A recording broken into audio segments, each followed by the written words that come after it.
Welcome to 8,000 Miles Away, where we talk about travel to the Southeast Asia, primarily the Philippines and Thailand. And we also talk about relationships and things that's going on in the community here in America. And tonight, we're going to talk about something that's related to the passport boy movement in so many ways, and it's Dr. Umar Johnson.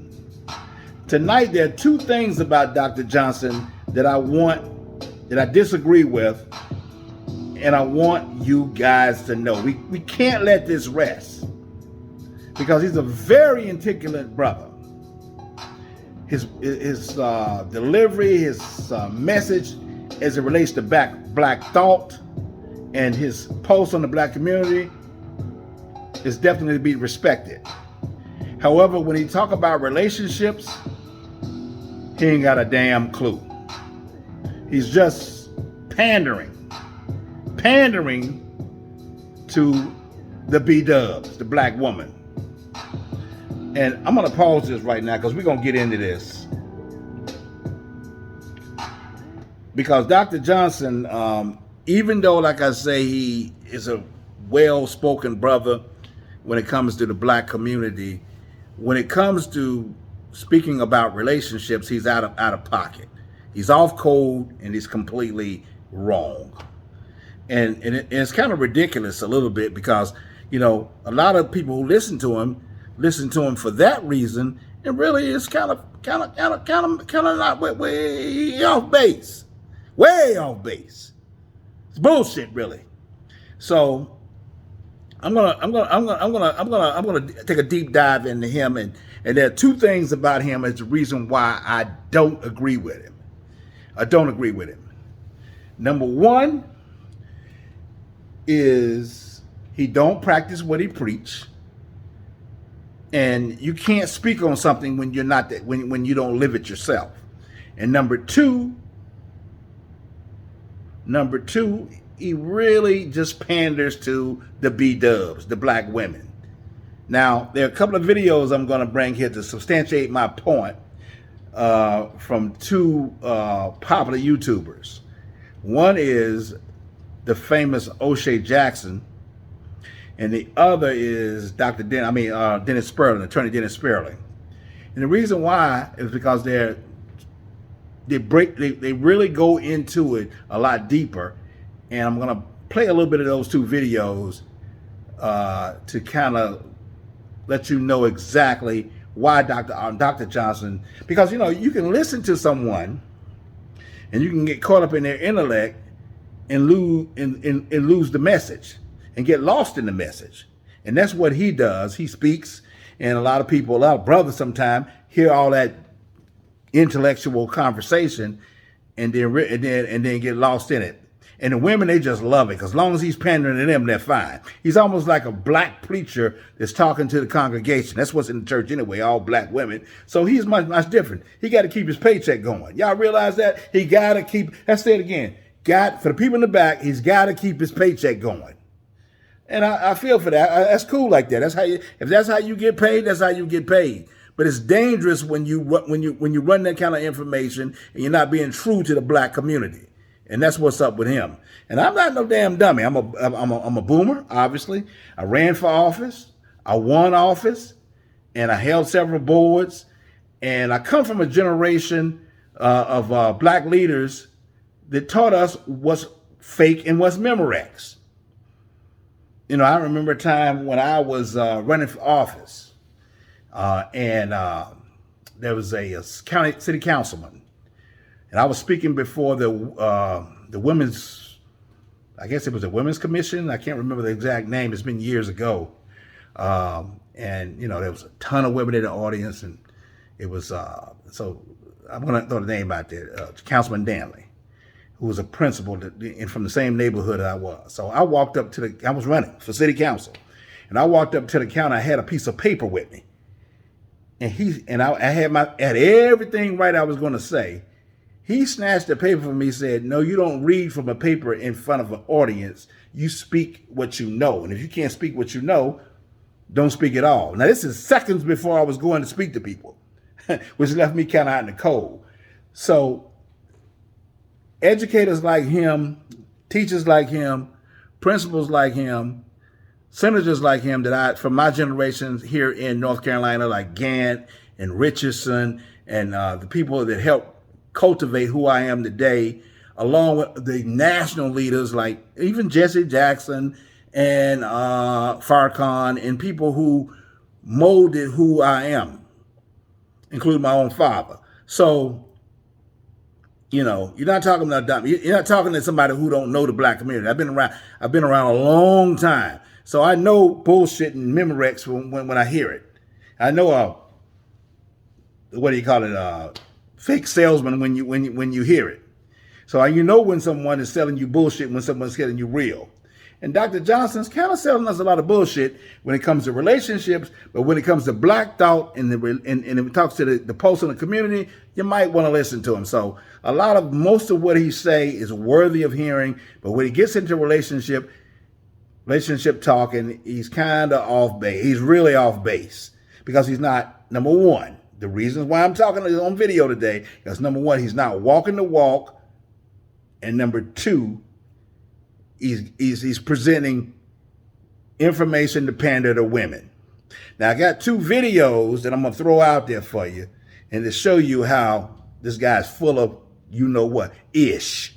That's right, ish, when it comes to relationships. But again, I'm going to iterate, when he speaks about the changes that goes into the black community, the man's on point. But when he talks about relationships, don't listen to that bullshit. That's bullshit. That's a bunch of B-dub trying to keep a check going, trying to pay his own way, trying to keep his bag good. Bullshit.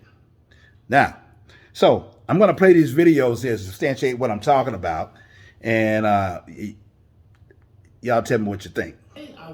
So here we go. My dear brother. Now, fair use. Umar Johnson. Fair use. This is O'Shea Jackson, one of the leaders in the YouTube space, talking about Umar Jackson. I'm also a strong advocate or brother known in the Pan-African community, in the pro-black community. I'm known all over the world. Not to the level of Dr. Umar, for sure.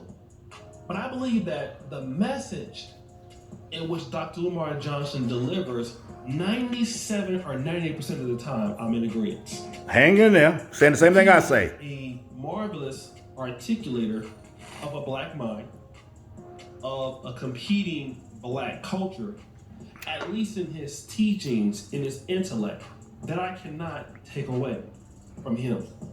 But I think that Dr. Umar has went a little overboard in some of his discussions towards African American men or black men in general, but black men in America in particular, which has caused somewhat of a division towards him from the brothers. And you remember back in 2015, Dr. Umar Johnson had a lot of support from black men, me included. But he has lost a lot of favor with brothers. And there's one time I had just completely lost out on Dr. Umar. I've since understood that bleeding brothers are not perfect. And that Dr. Umar Johnson is not a builder. He is more or less a historian and intellectual. You heard? But the problem that he got into is trying to do something which he's not capable of. Which he is, in my honest opinion, he's just a teacher and intellectual, which is what he stands in. But he came out with this particular commentary. By the way, fair use on O'Shea Jackson video. All other men put together. You know why? Racial inferiority. We don't think we're as good as the white man, so we need the white woman in order for us to feel an artificial sense of equality. It is self-hatred to the 20th power. I'm not against white women, but I support black women. And in my support of black women, I cannot condone interracial dating. But let's look at the economics. Take the romance out, take the emotion out. Let's look at the economics. Marriage is a business contract. Women on average live longer than men. So if I marry a white woman and I die prematurely, rest in peace, Kobe Bryant. I die prematurely, rest in peace, marvelous Marvin Hagler. That white woman is not going to take any of the wealth that I built as a black man and give it to the black community so we can help regenerate ourselves. She's going to keep that money for herself, and all that black money will go back into the hands of white society. Interracial marriage is economic betrayal. So I want to play Brother Mark Cruz. He's definitely on that pro black bullshit I used to be on. And Mark Cruz responded to this by saying this. This is not only gaslighting, but this is the most frivolous shit that I ever heard a black man say. How are you gonna say that you support black women, but yet you are not even married to neither one of your baby's moms? But yet you expect good, hardworking men to save 304s. Women that rejected good men to be with Pookie and Ray Ray? Out of here. Don't provide no dough for no. And I don't give nobody say.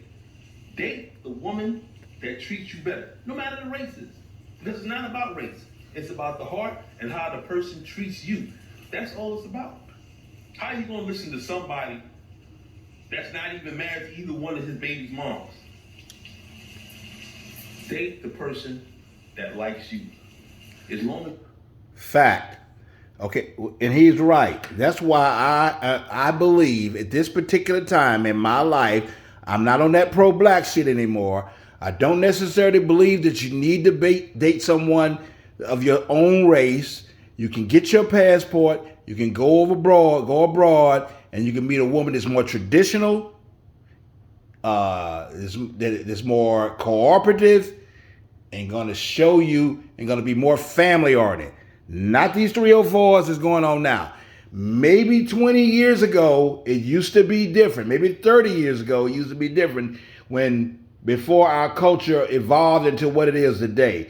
But this culture with this gorilla shit and these rapture nails and this fucking blue hair, excuse my language, and this blue hair and green and red hair and twerking bullshit, all that is unacceptable when it comes to finding a good mate.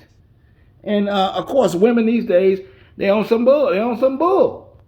All this extra talking and talking back and fight it. This attitude that they put to you. I mean, and calling the police, because you know the system is on the woman's side anyway.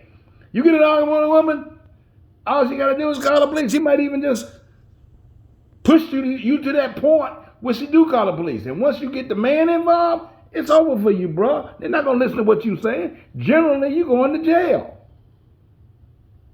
Believe me, women know this, and they use that against their own race, even some of the good ones. So, man, it is what it is. So, Dr. Umar Johnson, you pandering, man. You freaking pandering to the B-dubs so you can get that bag. And you ain't even living the life you want. You ain't even living the life that you say you living. So that's my number one problem with Johnson.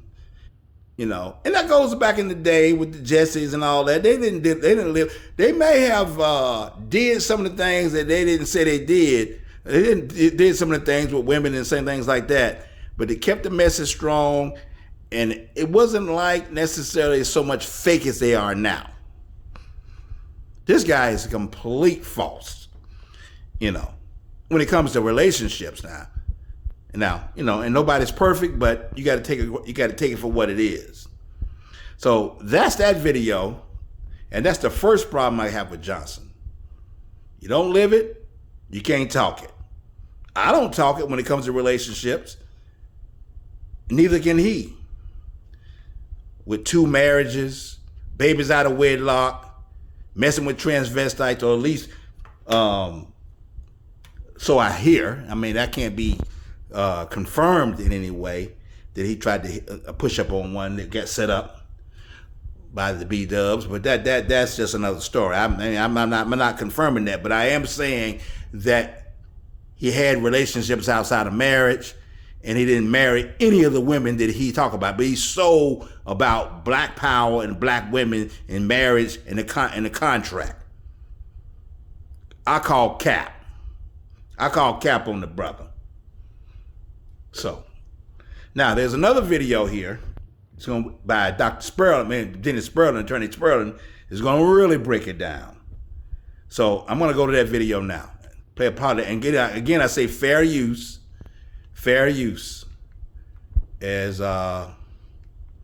as you know, hold on one second.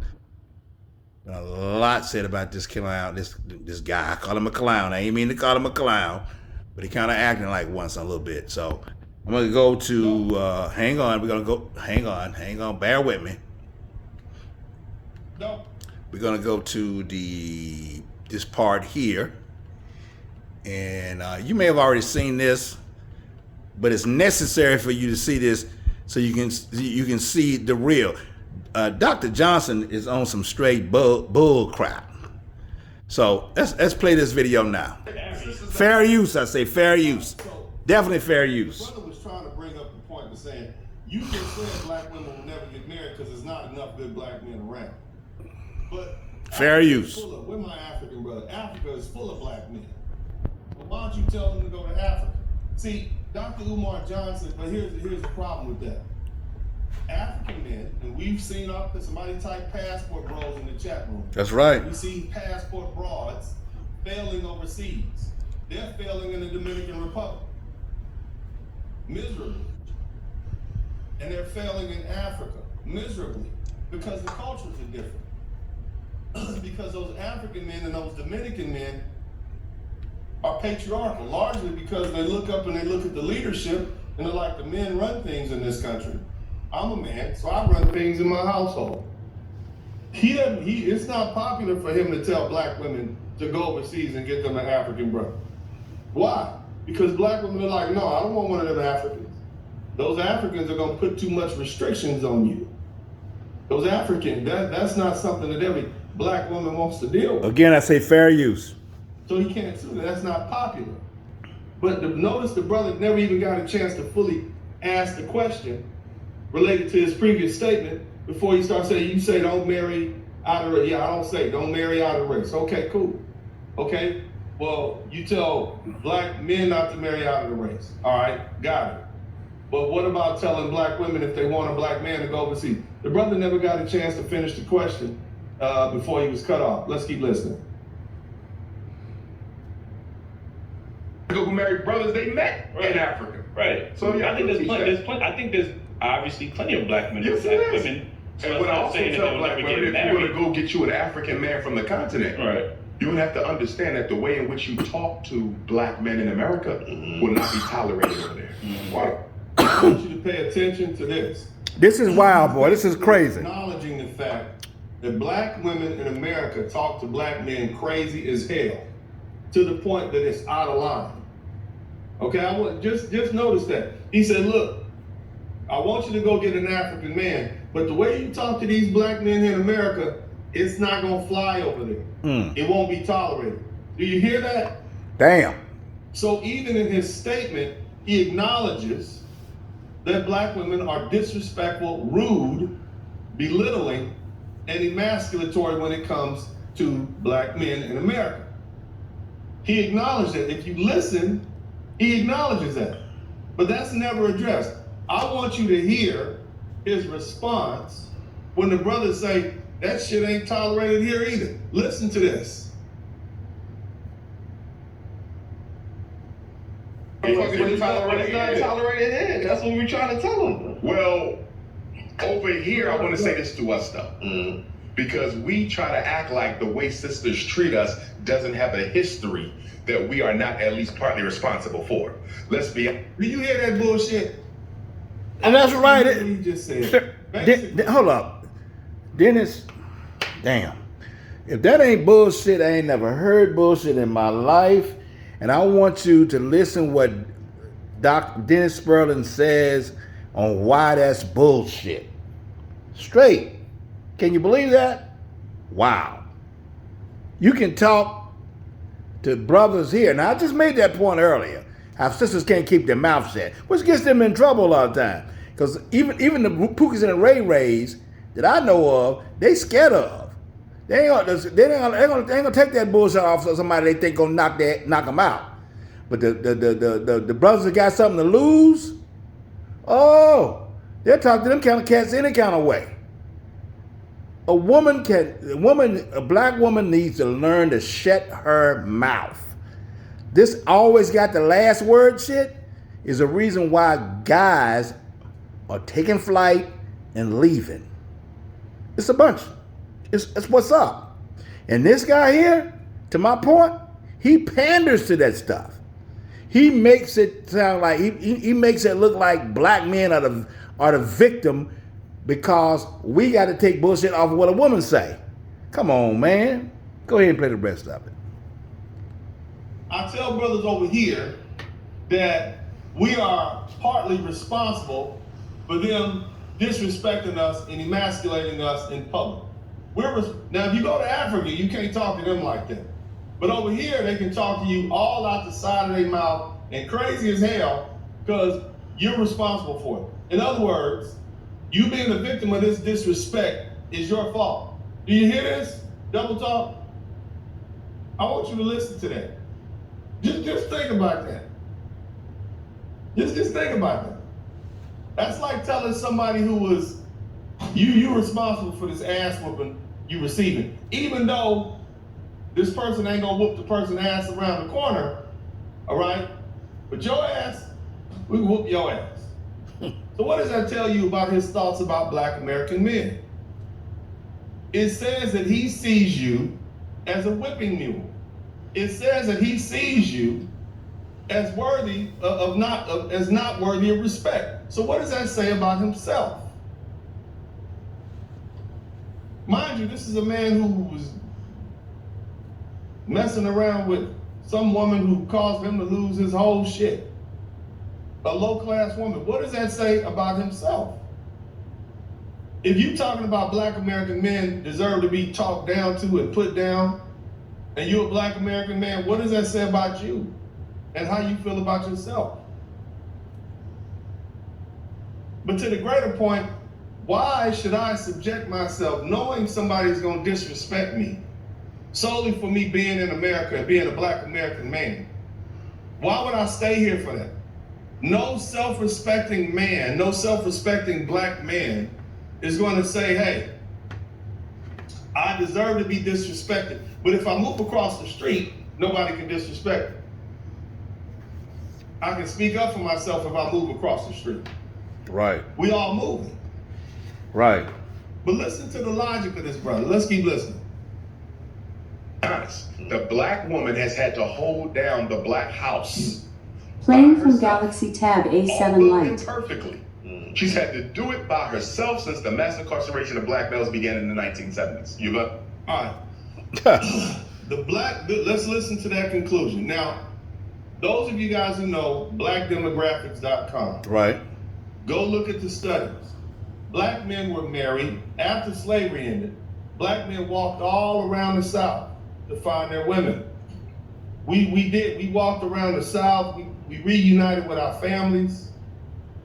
From 1865 to about 1965, 100 years, we have productive societies. Look at all the black communities that were built up, thousands of black towns around the country. Fact. From 1865 to 1965. What happened in 1965? Fact.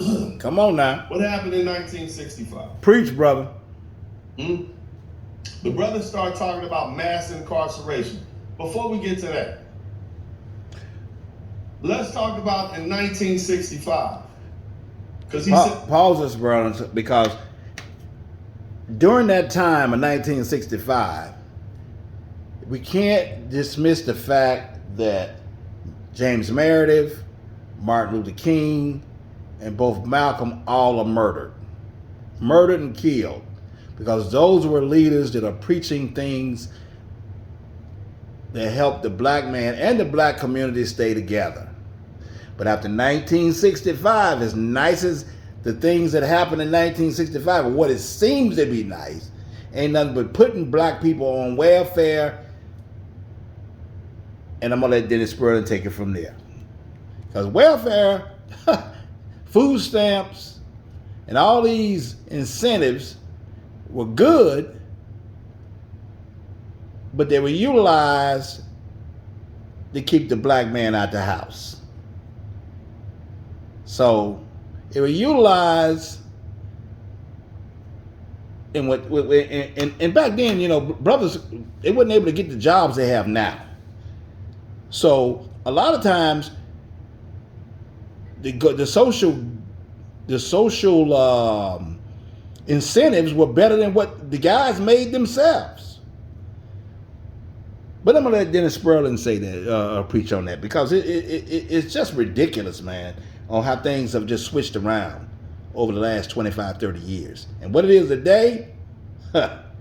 But anyway, go ahead, Dennis. Let's play Around the 1970s is when mass incarceration happened. In 1965, we were the most married. We had like an 80% marriage rate. Most children were born in marriage. So the black man hadn't gone anywhere.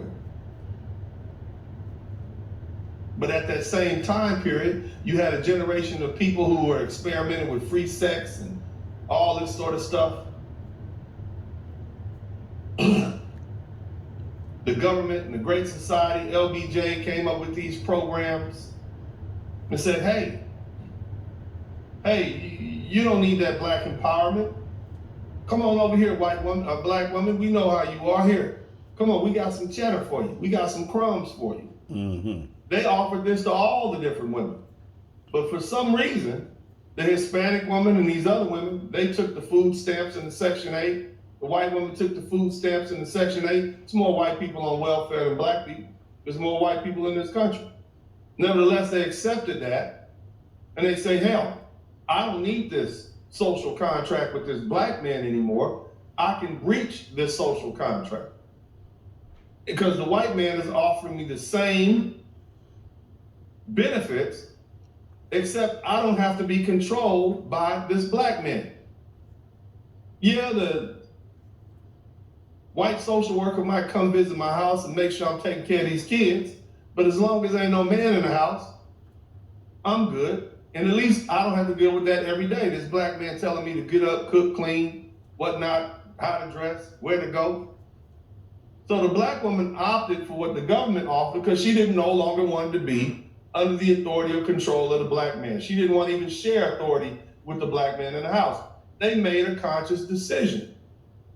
It's human nature, Mr. Doctor of Psychology. They opted out of the social contract. They breached it. They breached the social contract. So marriage rates went down.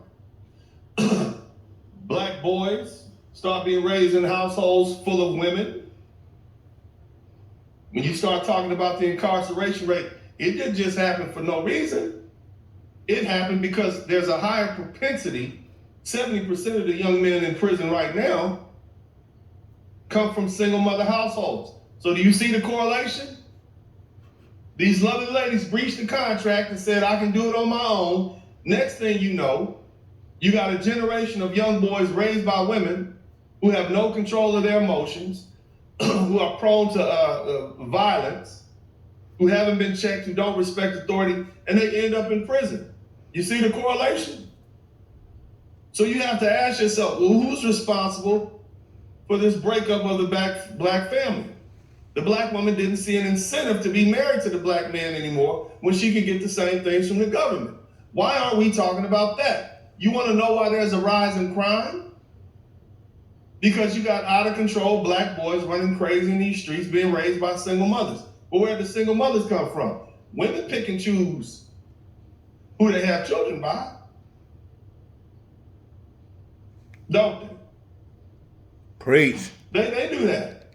They pick and choose who they have children by. They determine. She don't want to be with a man. She pushed the man out the house. It is what it is. You can't force yourself to stay in a household with a woman who don't want you there. She call the police on you, make your life hell. Nevertheless, even still, according to a CDC study, black men are still the most involved fathers of all the other groups of men. And I believe it's always been like that. We spend more time with even if we don't live in the house, we spend more time with our children. We there to cook, to eat with them, to spend, play with them. All these different things. So before you start talking about the mass incarceration rate, explain why there was fertile ground in the first place. A bunch of single mother-raised children. Single mother-raised boys put out into the community. And how did that happen? And why did that happen? So that's where we can begin to challenge him on his facts. When you start seeing the circumstances not matching with the conclusions, now you see where we are. But let's continue. So the point that Dennis Sperling is making is that there's a reason why the black man or the black community is in the way it is. And it's not necessarily the fault of the black man as he is trying to make it sound like. He's trying to make the black man look like a victim because he's pandering to the black woman. And the guy has a school, or trying to have a school he's been building. And why would anybody send their children to a school when this man thinks that way about the black man? He thinks that you can talk to a black man any kind of way in America. A woman can talk to a black man any kind of way. But if you go overseas, you know, maybe they won't be able to do such. Because they damn sure ain't taking that bullshit overseas. And because any of those countries, they run their show. You can go to the Philippines, and I know. You can go to Thailand. You can go to anywhere in most African countries. And black men, whether they make the money or not, they are not. Men, whether they make the money or not, they still run their show. I'll give you an example that you know about right here in your face. You can go to any Lowe's or any Home Depot or anything, and you see a Hispanic guy on the back of a truck, right out of just crossed the border or whatever, just became in the United States, can't speak the English, making only a little bit of money, but when he bring that money home, whether his woman is at a call center or or a maid or whatever she's doing in a hotel, doesn't matter what she's doing. She could be a bank vice president, but that Hispanic man is running the show, regardless of what he do. You feel me? And the same way that's the same way it is in any other countries, whether it be India, whether it be Philippines, whether it be Thailand. These people they're more traditional in the way they think, and they don't have all the bullshit that we got going on here. That's why the black community is the way it is. As far as Umar Johnson, you're pandering, brother. You're trying to get that bag by pandering to the women. So the number one reason is, as we recap this, is number one, you're not walking the walk that you say you're walking, and a lot of people don't respect you when you don't do what you say. If you ain't if you ain't walking what you talking, then you're a bunch of bullshit, fake ass salesmen. Number two, you're trying to sell your bullshit to women. And the real brothers out here know it. They ain't trying to hear that bullshit. So that's the issue with Umar Johnson. So I just wanted to kick it to y'all because bullshit is bullshit. And that's what he's about. But listen to him when he talk about the community and all that, because he on point with that. I ain't really hating on him like that. But once again, welcome to 8,000 Miles Away. Subscribe to my channel or our channel. Share, like, and subscribe to 8,000 Miles Away. Holla at your boy. Peace. Y'all have a good night.